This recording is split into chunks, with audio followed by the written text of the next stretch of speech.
Welcome to this session. This is Dr. Radhika, Professor, Department of ECE, SAEC Engineering College, Chennai. So in this session, I am going to discuss about introduction to microprocessors. So first we will discuss about basic concepts of microprocessor. Difference between microcomputer, microprocessor and microcontroller. So what is meant by microcomputer? A computer with a microprocessor as its CPU, which includes memory, I/O, etc. So this is called a microcomputer. In this, microprocessor is one of the component. So what is microprocessor? Microprocessor is a silicon chip which includes ALU, register circuits and control circuits. And then next version is a microcontroller. Microcontroller is a silicon chip which includes microprocessor, memory and I/O in a single package. So next I am going to discuss about what is a microprocessor. The word comes from the combination of micro and processor. Processor means a device that processes whatever. In this context, processor means a device that processes numbers, specifically binary numbers, zeros and ones. To process means to manipulate. It is a general term that describes all manipulation. Again, in this context, it means to perform certain operations on the numbers that depend on the microprocessor's design. So what about micro? Micro is a new addition. In the late 1960s, processors were built using discrete elements. These devices performed the required operation but were too large and too slow. In the early 1970s, the microchip was invented. All of the components that made up of the processor were now placed on a single piece of silicon. The size became several thousand times smaller and the speed became several hundred times faster. The microprocessor was born. So was there ever a mini process? No. It went directly from discrete elements to a single chip. However, comparing today's microprocessors to the ones built in the early 1970s, you find an extreme increase in the amount of integration. So what is a microprocessor? Microprocessor is a programmable device that takes in numbers, performs on them arithmetic or logical operations according to the program stored in the memory and then produces other numbers as a result. So once again I repeat that microprocessor is a programmable device that takes in numbers, performs on them arithmetic or logical operations according to the program stored in memory and then produces other numbers as a result. So programmable device and takes in numbers which get from the input device, performs on them arithmetic or logical operations according to the program stored in the memory. So the arithmetic operations or logical operations are performed based upon the program which was stored in the memory and then produces other numbers as a result. So first we discuss about what is a programmable device. The microprocessor can perform different sets of operations on the data it receives depending on the sequence of instructions supplied in the given program. By changing the program, the microprocessor manipulates the data in different ways. So what are the instructions given to the processor? Each microprocessor is designed to execute a specific group of operations. This group of operations is called an instruction set. This instruction set defines what the microprocessor can and cannot do. So my instructions which is stored in the memory, based on that instructions, the processor performs an operation, manipulate an operation. So takes in, get the input. The data that the microprocessor manipulates must come from somewhere. Somewhere means it is from the outside external customer. So we get that data through the input device. It comes from what is called input device. These are devices that bring data into the system from an outside world. These represent devices such as keyboard, mouse, switches, like that. And then numbers. The microprocessor has a very narrow view on life. It only understands binary numbers. A binary digit is called a bit. Binary digit. Microprocessor recognizes and processes a group of bits together. This group of bits is called a word. The number of words in a microprocessor's word is a measure of its abilities. So it may be an 8-bit microprocessor, or a 16-bit microprocessor, a 32-bit microprocessor, or a 64-bit microprocessor. Words and bytes. The earliest microprocessor, the Intel 8088 and Motorola's 6800 recognized 8-bit words. Later, microprocessors 8086 and 68000 were designed with 16-bit words. A group of 8 bits were referred to as a half word or a byte. A group of 4 bits is called nibble. Also, 32-bit groups were given a name long word. Today, all processors manipulate at least 32 bits at a time, and there exist microprocessors that can process 64, 80, 128 bits. Arithmetic and logical operations. Every microprocessor has arithmetic operation such as add and subtract as part of its instruction set. Most microprocessors will have operations such as multiply and divide. Some of the newer ones will have complex operations such as square root. In addition, microprocessors have logic operations as well, such as AND, OR, XOR, shift left, shift right, etc.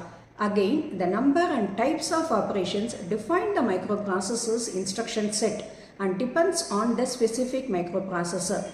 Stored in memory. First, what is memory? Memory is a location where information is kept while not in current use. Memory is usually measured by the number of bytes it can hold.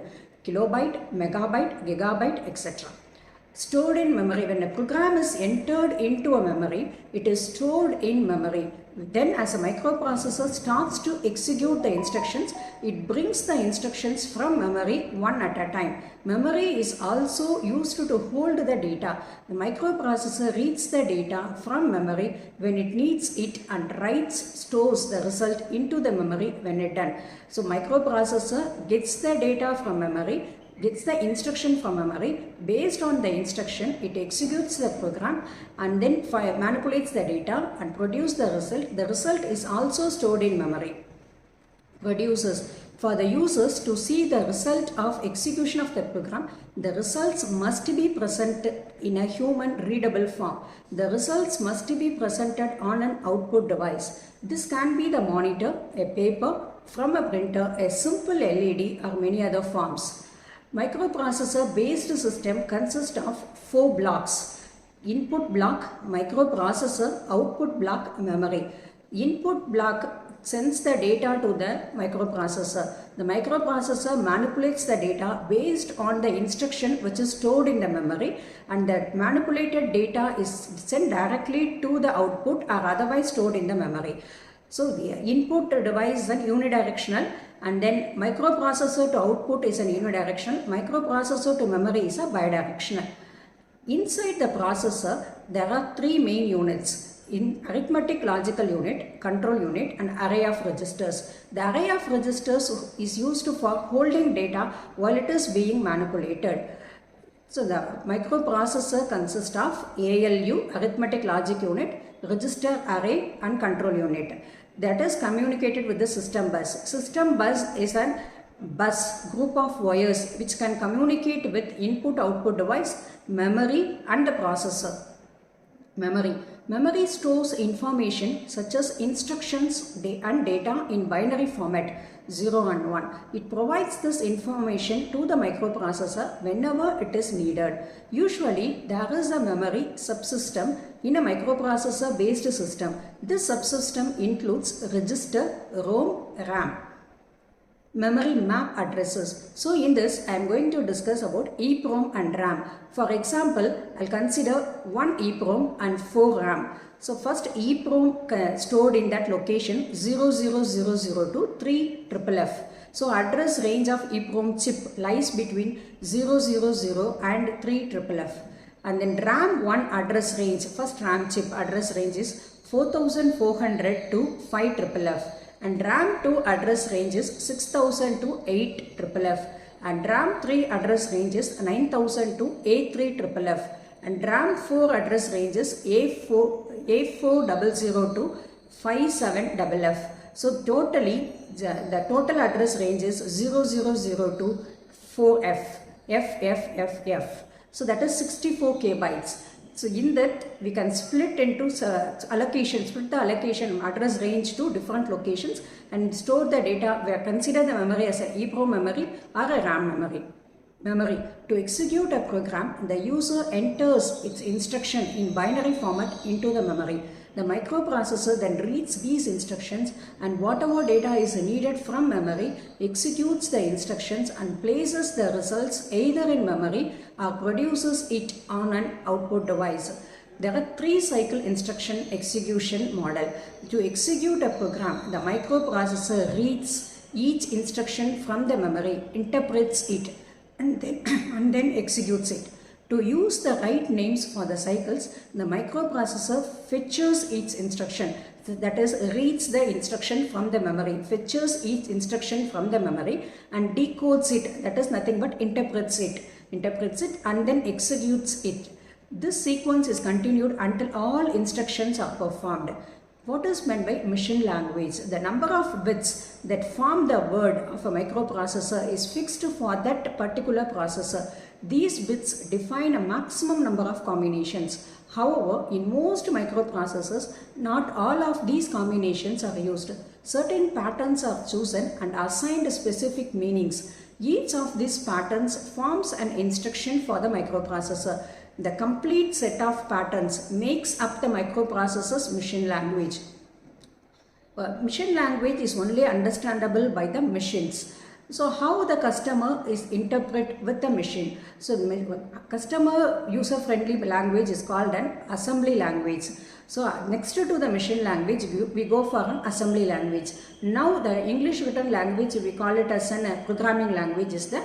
So before that assembly language is in usage. So entering the instructions using hexadecimal is quite easier than entering the binary combinations. However, it is still difficult to understand what a program in hexadecimal does. What a program written in an hexadecimal does. So each company defines a symbolic code for the instruction. These codes are called mnemonics. The mnemonic for each instruction is usually a group of letters that suggest the operation performed. So assembly language is mostly consists of the codes called mnemonics. Assembling. How we can convert this assembly language to machine language? How does assembly language get translated into machine language? There are two ways. First, there is a hand assembly. The programmer translates each assembly language instruction into its equivalent hexadecimal code machine language. Then the hexadecimal code is entered into the memory. The other possibility is a program called an assembler which does the translation automatically. The assembler is a software which is used to convert the assembly language into machine language. Now let us discuss about 8086 microprocessor. So overview of 8086 microprocessor. First 16-bit processor released by Intel in the year 1978. So the 8086 processor is a 16-bit processor and this is the first processor released by Intel in the year 1978 as a 16-bit microprocessor. Originally HMOS, now manufactured using HMOS 3 technique.